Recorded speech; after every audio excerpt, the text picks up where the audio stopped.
Assalomu alaykum Farg'ona Biogums Ekogums YouTube kuzatuvchilari. Bugun xudo xolasa 14-mart 2026-yil. Xudo xolasa mahsulotlarimizni chiqarishni boshladik. Hozir bizga Xo'joboddan keldilaringiz, Andijondan. Hozir bu mahsulotimizga qiziqish bildirishdi akalar. Nimalarga ishlatasizlar va shu qatdan bu narsani ko'rdilaring, shu qiziqish nimadan bildirdilaring shu bo'yicha. Kuzatuvchilarga bir Sarımsak piyozga ishlatamiz. YouTube kanali orqali buni ko'rdik. Qani bir harakat qilaylikchi deb natijasini bilamiz.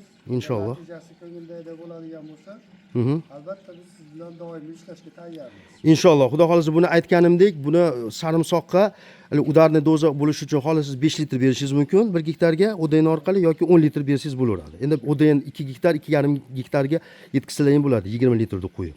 Xudo xolasa boshqa ekinlarga ham yana bamaslahat telefonlashib turamiz. Xudo xolasa dehqonchilik barakotini bersin. Xush kelibsizlar akalar. Iftorga qolsalar ham bo'laverardi. Sog' bo'linglar, Alloh rozi bo'lsin sizlardan. Rahmat sizlarga. Mana xudo xolasa Andijonga chiqib ketyapti. 3 ta fermer dehqon akalarimiz qiziqishda kelishdi. Xudo xolasa sotuvlarimiz davom etyapti. Kunlaring xayrli o'tsin, sog' omon bo'linglar.